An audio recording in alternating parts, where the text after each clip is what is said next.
وعباد الرحمن الذين يمشون على الأرض هونا وإذا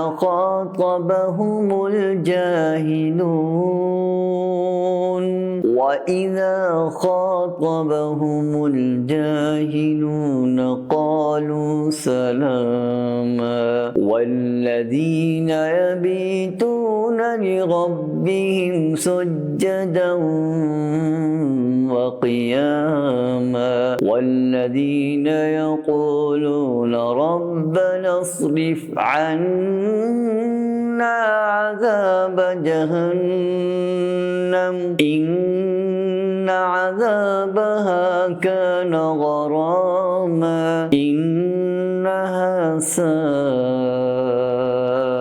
مستقرا ومقاما.